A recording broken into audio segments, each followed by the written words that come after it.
remember the conversation that we had back in late 2018, I think. And you had made a comment at that time when we were talking about what you want to do in your career, right?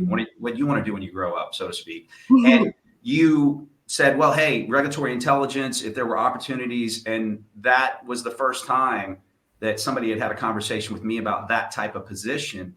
And I remember going, I don't really know what you're talking about, because I've never seen a position like that. I've never worked on one. I've never had a client say, hey, we're looking for this type of talent to do this type of role. So that was when it first, came to mind for me. And then starting to see more of it over the last year and a half. But maybe you can talk a little bit about those types of roles, and then how you have been able to transition into doing that at Hologic. Sure. So I think what you said prompted me a memory that I have. I had the exact same reaction as you did. So when you first heard the term regulatory intelligence, you're like, what is this? I don't understand it. I don't get it. Like, why would somebody invest in that? And I think I will go back to maybe 2015, I think, is probably the first time that I heard the term.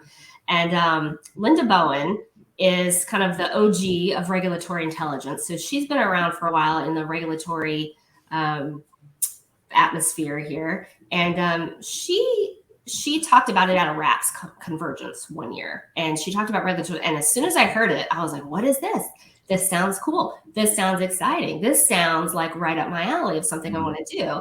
And ever since then, it's like I caught this bug of like, oh, that sounds really great. Like, I want to do that.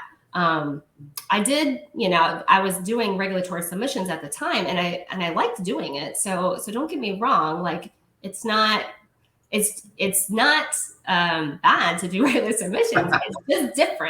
It's just different. And to me, it's more exciting